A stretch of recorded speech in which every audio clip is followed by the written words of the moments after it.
Mamadou Ndiaye maa ngi lay dalal ci plateau bi. oui di la sant di am mbégte ci sa dellu si. namoon nañ la. le plaisir est partagé. maa ngi raw déwénati am na fi ay yoon ñu lay laajte. dëgg la macha allah. dëgg la alors Mamadou Ndiaye tey ñu waxtaanee un sujet très intéressant, un sujet d'actualité et qui touche directement notre économie. C'est le Made in Sénégal qui est au vent. Et particulièrement, on va s'intéresser à notre couple présidentiel. Vous posez une question, Monsieur Ndiaye. Le couple présidentiel serait-il le meilleur VRP du label sénégalais? Et par VRP, on entend voyageur représentant placier. Oui, étymologiquement, c'est ça. Waaw. Mais ci sama gis-gis président dafa am beneen dayoo. bu weesu nekk un placier. ndax cër bi mu am ndax aussi gëdd bi mu am mais en même temps aussi ndax li mu représenté ci Sénégal kon nag ma ne VRP boobu li nga wax noonu man ma soppi ko ne c'est le vrai représentant du pays. Le vrai représentant du pays. C'est le vrai représentant du pays. nga war a xam ne nag kon fépp fu président di war a dem ñun ñëpp dañ ko war a bàkk ndax président de la République la dañ ko war a bàkk dañ ko war a sax fental ab woy nga xam ne peut-être bon président buy déplacé wu du déplacement Mali foro yi nii rek déedéet ndax buy jóg di dem Sénégal moo ko ñor mais comme Sénégal moo ko ñor nag lépp lu ñor biir Sénégal war na fës ci yoonam bi muy dem ba nga xam ne peut-être bu ciy dem tamit fa mu jëm ñooñu tamit xam Sénégal yemul rek ci président bi waaye moom ci boppam dafa ànd ak gàngoor. waaye du gàngooru ay mbaboor de. du gàngooru tamit li xale yi wax léegi mu tudd. ceg keseng yooyu. waaw defe naa seen bongo yooyu. waaw du façon yooyu. mais fii c'est le savoir-faire sénégalais. Peut-être même le savoir-être sénégalais. L'élégance sénégalaise, la séduction sénégalaise. Donc l'image du pays et tout le savoir technique des Sénégalais nga xam ne réew mu nekk te président war fa dem bu jotee. donc loolu yëpp la ñu war a organiser orchestrer ko harmoniser ko ba nga xam ne peut-être bon bu gars yi ne cëpp ci réew moomu ku ci nekk am na fooy jublu wante aussi da nga koy kale ci l'agenda du président de la République ba nga xam ne peut-être bon buy waaj a dem sax xëy na ña ñëwoon def nañ seen liggéey ba nga xam ne amul dara lu des lu dul ne peut-être bon bàyyi nañ fa woy si bien que peut-être bon pays boobu dafay dugal ci mémoire ci imaginaire am ak ci mémoire am ne que le Sénégal est venu son président est venu ils ont laissé une forte impression ils ont laissé une empreinte bàyyi nañ li nga xam ne peut-être bon aussi ñoom ñi ñu gane si woon dinañu fa peut-être xool naka la ñu war a mën a lëkkaloo ëllëg ak Sénégal ndax li fa Sénégal bàyyi. alors très bien un petit contexte bien sûr lan moo indi sujet bi mooy le dernier voyage du couple présidentiel en France.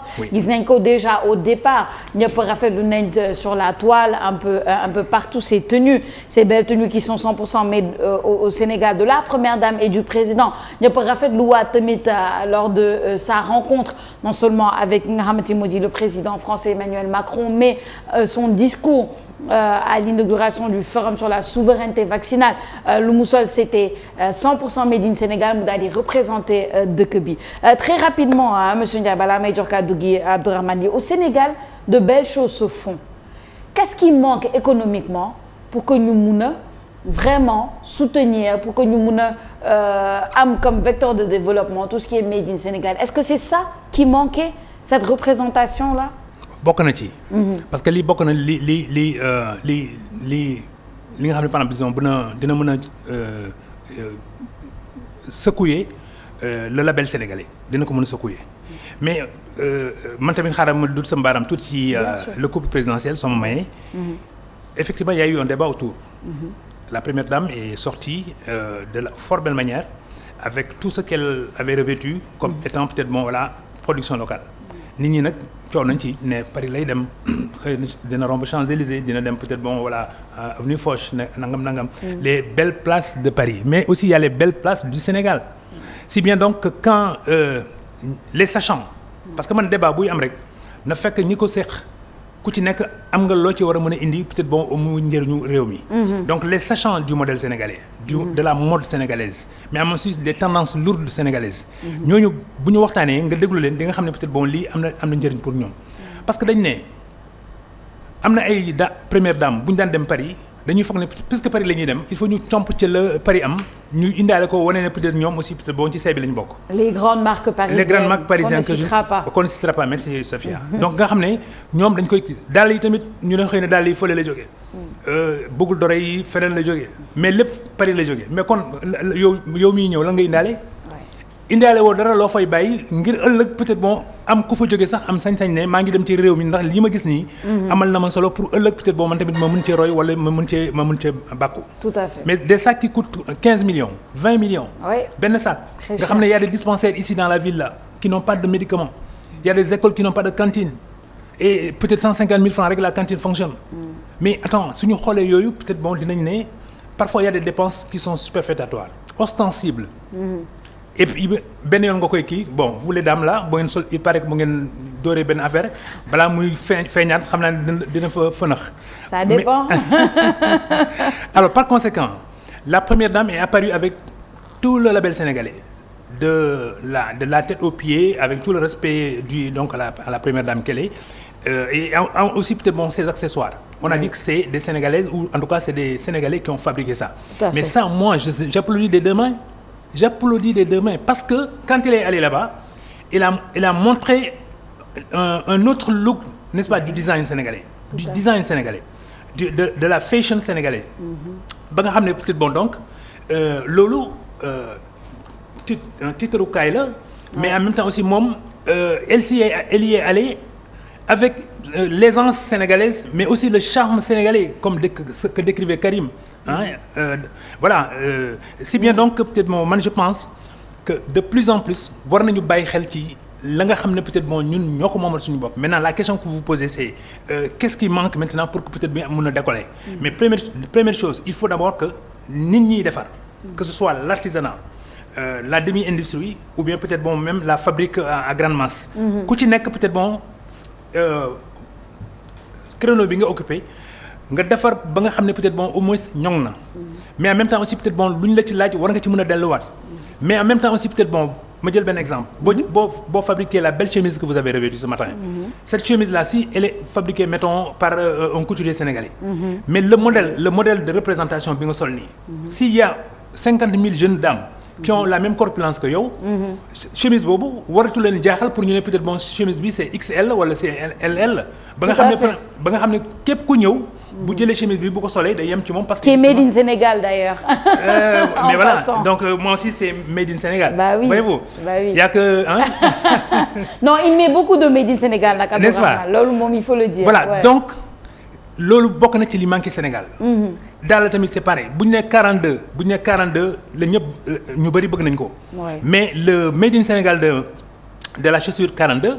mais des fois day du tollante des fois peut-être bon voilà il y a quelques petites différences. Donc loolu aussi du point de vue de la finition nos artisans tout comme nos semis industriels war nañ ko mën a liggéey parce que le marché est exigeant. Si bien donc peut-être looy liggéey da nga koy liggéey pour un marché. Mais quand le marché rejette ton produit, c'est parce que le produit n'est pas finalisé. Adapté peut-être. Ou peut-être même adapté. Ou le boc, il ne répond pas au bon goût des gens qui le demandent. Par conséquent, le fabricant dès le départ war na xam. Mais en même temps aussi, les produits, les intrants, yi dugg ci produit bi ba nga xam ne produit bi day ñoŋ. Les intrants là aussi ku ci nekk war nga liggéey sa bopp. ñay tànni der bi ñay dem di tànni aussi peut-être bon on sort de la tabaski. Il y a des femmes ou des jeunes garçons qui vont dans les maisons collecter donc les peaux des bêtes. Mais peaux des bêtes yi bu ñu leen collecter ba pare aussi dafa am beneen matière bu ñu ciy def pour peut-être bon gën ko jox un peu disons sa malléabilité. Mais ensuite aussi bu jógee ci étape boobu demaat ci beneen étape donc à toutes les étapes. de la fabrique donc du cuir évident il faut que peut-être bon ku ci nekk def li nga war. soo demee Japon da ngay yéemu ci yàlla ci nit ñi organiser en chaîne seen liggéey. boo demee Chine c'est pareil boo demee feneen c'est pareil donc su ñu jógee industrie non artisanat war a dem industrie war nañ xam ne peut-être bon foofu bu ñu fa yeggee amul ay non dama soloon damay noppalu wala amul peut-être bon non lii gars yi dañ koy kii rek mais mun na ko solee noonu dem. xam nga léeg-léeg da ngay gis benn waay mu solo mu ne non lii nag da nga bëgg a kii rek mais quand même mun nga ko sol. finition moo ñu manqué mais en même temps aussi la promotion. La promotion et c'est le cas maintenant avec le président. Le président aussi waruñu dugal dara ci gafakam buy dem fekk nekkul li nga xam ne peut-être bon voilà ça répond à tous les critères de qualité. À toutes les normes justement de normalité à la limite. Exactement. Par conséquent ku ci nekk war na liggéey côté boobu. C'est ça Abdourahmane. Alors la question que je que je vais poser bien sûr, c'est en fait une question qui pourrait sonner comme terre à terre, mais en réalité, dans le fond, c'est une question qui pourrait susciter beaucoup d'intérêt. C'est aujourd'hui, est-ce qu'il suffit de porter des tenues Made in Sénégal pour faire la promotion de ces tenues-là à l'international? Ah oui, parfaitement. Parfaitement. Vous avez vu Sadio Mané au cours du ballon, la soirée du Ballon d'Or quand il a revêtu une tenue toute sénégalaise. Oh, magnifique. Mais les cérémonies qui ont suivi, mais tout le monde, les Beckham et autres, ils ont porté ça. Ils l'ont porté parce qu'en fait, ils ont dit, mais voilà, comment? Et chacun a appelé Sadio Mané, ou bien en tout cas l'entourage de Sadio Mané, pour savoir. Mais on leur a dit simplement que, mais allez-y au Sénégal. Mais avant ça, ce sont des Sénégalais qui ont dit, tiens, il y a un tilt. Le fait que Sadio Mané le porte, certainement il a été encouragé et il a été conseillé. Et lui aussi, il a suivi le conseil avec un excellent effet. Mais maintenant, ñeneen aussi, c'est des Sénégalais qui ont dem outi gaañoon song leen pour ne leen li Sadio Mané soloon keroog mën nañ leen ko defal bu ñu amee seen taille. Xam nga aujourd'hui les tailles, la corpulence, les pointures et tout ça maintenant c'est des données personnelles. On ne les donne pas comme ça parce que voilà on veut avoir non Sénégal rek mooy sàggan les données personnelles. Mais la pointure de Beckham ou peut-être bon voilà le nœud le tour de cou de Ronaldo, attention, ça ne circule pas dans les réseaux sociaux. Par conséquent, dafa am li nga xam ne peut-être bon loolu buñ ko normé noonu lépp bu jaaree yoonam dañuy ne le Sénégal est en tendance, mais en même temps aussi le Sénégal est en pole position pour pouvoir rafler des marchés ci côté boobu. may yokk ci beneen mbir quand le président de la République doit organiser un voyage pour aller dans un pays phare, parce que c'est une raison peut-être bon qui a justifié que mu war a dem ci pays boobu.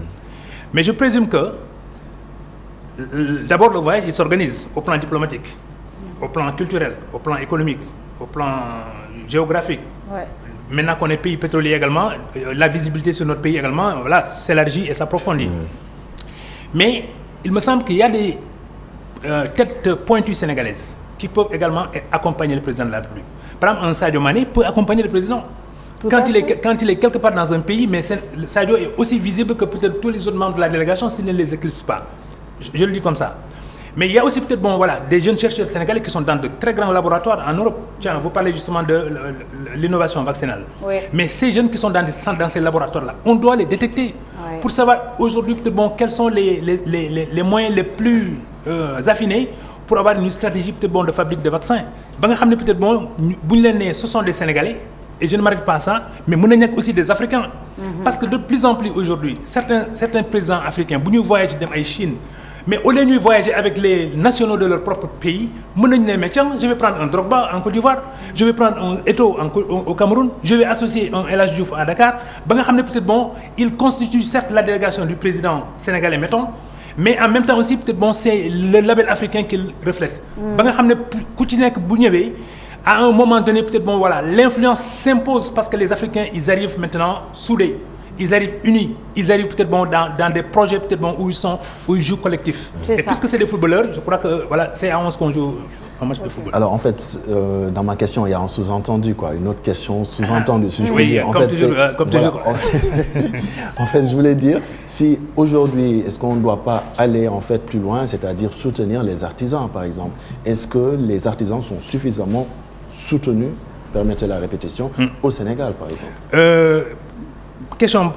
Réponse prosaïque, non, ils ne sont pas soutenus. Ouais. C'est-à-dire que quand je dis qu'ils ne sont pas soutenus, c'est-à-dire qu'ils ne sont pas soutenus efficacement. Les soutenir efficacement, c'est que ça leur manque à eux. Par exemple, la précision.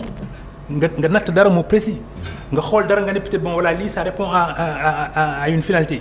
Donc, la mesure, le poids, la charge, le design, l'embellissement, la finition. Donc ce sont ces éléments-là qui leur manquent. Mais ils ont peut-être le savoir-faire, disons, dans sa brutalité. Ils l'ont. Mais maintenant, il faut affiner ça. Et pour l'affiner, c'est-à-dire que, il faut connaître le marché. Mais puisque tu as connu le marché maintenant, il faut un rétropédalage. Les plus grandes exigences au marché, il faut satisfaire.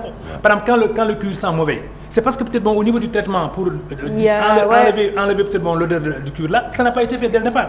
Par conséquent, à l'arrivée, la chaussure, elle sentirait un peu et ensuite peut-être bon, le client il va dire mais il y a quelque chose dans la paire, c'est quel est le problème? Il faut neutraliser donc les senteurs. Or, de ce point de vue-là, vous faites qu'il y a une technologie, mais les Marocains l'ont. Donc, nous roussanez, on va dépêcher une délégation qui va aller au Maroc voir un peu les techniques artisanales de neutraliser les senteurs ou les odeurs découlant peut-être de la fabrique effectivement de cette. Par conséquent lu ci nekk rek bu ñu ko defee ni mu waree rek Sénégal day nekk ci place am. Mais en même temps fu mu dem aussi peut-être nga xam ne peut-être dañ koy fësal. Ce que je retiens en tout cas Mamadou Ndiaye, c'est deux choses. Oui, la subvention est très importante et l'aide à nos artisans nga xamante ñu ngi def ay efforts parce que de plus en plus le Made in Sénégal de plus en plus de personnes le portent, les personnages publics, mais clairement les journalistes etc. un peu tout le monde et c'est une fierté de le porter donc ñoom tamit nañ góorgóorlu ci seen finition ñu góorgóorlu ci subventionner leen et c'est un travail à deux échelles. Et autre chose que je retiens ci li nga wax c'est que on ne met pas assez, on comprend pas en fait souvent l'importance du branding et l'effet que ça peut avoir. À partir du moment où on est personnage public, qu'on soit président de la République, qu'on soit un Sadio Mané, qu'on soit tel, l'influence qu'on peut avoir, parce que c'est ça, on est dans le monde des influences et le monde des influenceurs, entre guillemets, ils doivent mettre à profit cela et comprendre la marge d'influence qu'ils peuvent avoir, comment ça peut être vecteur de développement pour notre pays. Mais Sophia, c'est tellement bien dit que bon, peut-être je ne peux rien ajouter sauf pour dire simplement que li nga wax ni yëpp di koy tënk mooy influence te li tënk influence aussi mooy soft power. Gis nga le président français Valéry Giscard d'Estaing pour traduire li De Gaulle waxoon que la France n'a pas d'amis mais la France n'a que des intérêts. moom bi mu ñëwee ginnaaw De Gaulle après Pompidou bien entendu bi mu ñëwee moom daf ko traduire dans les faits mu ne peut-être mais ce que le président De Gaulle a voulu dire lii nii laa koy appliquer. Il a dit quoi? Il a dit su may voyager ci damay ànd ak des jeunes français polytechniciens parce que lui-même il est polytechnicien. Donc je vais vendre le savoir français les polytechniciens yi di dem ay Asie. ay Europe. ay Amérique latine ay Arabie fu nekk ñu dem mais bi ñuy commencé di def les forages du pétrole. Ce sont ces polytechniciens là ñoo bokk ci équipe yooyu xam nga donc njëriñ feeñ na foofu. beneen yoon mu ne peut-être l'aéronautique. Parce que entre les grands continents là il faut peut-être développer maintenant des avions super puissants hypersoniques plus tard moom moo joxe Concorde. C'est ça. Donc nga xam ne peut-être ñoom dañoo fonk xam-xam du ñu werante ci affaire xam-xam bokkuñu ak waa Sénégal nga xam ne ñoom Nogay ak ñoom Birame yëpp nañu toog di wax li nga xam ne dafa xam seen yoon nekku ci. ku ci nekk di wax. Tandis que fële bu ñu nee savoir nga xam ñooy waxtaan. day jaay bu ñu nee football ña mën football ñooy waxtaan. ñeneen ñëpp dañu war a dellu ginnaaw di leen seetaan wala di leen déglu parce que ñoom aussi war nañ ci jëlee dara. C'est ça. Donc le soft power c'est très important moo taxoon ma ne peut-être sànq soo associé peut-être des stars du cinéma des stars de la littérature des stars du savoir. des stars de la danse. yooyu yëpp boo leen boolee ci benn délégation c'est pas peut-être pour mu xumb mais c'est parce que effectivement ñoom ñëpp bu ñu demee ku nekk benn orientation ngay jël pour nga. bàyyi fa peut-être une empreinte sénégalaise. Une empreinte, tout à fait. bu ñu ñibbisee ñoom nag après peut-être muy nekk li nga xam ne lii peut-être dina baax ci ñun. C'est ça mi ngi noonu on va conclure sur ces mots c'est tellement bien dit Mamadou Ndiaye di la gërëm di la sant ci sujet bu am solo le Made au Sénégal et l'avenir est prometteur pour le Made in Sénégal justement Mamadou Ndiaye di la jox dig daje mercredi prochain inchallah. Jeudi prochain bu jeudi prochain pardon jeudi prochain le jour d'économie.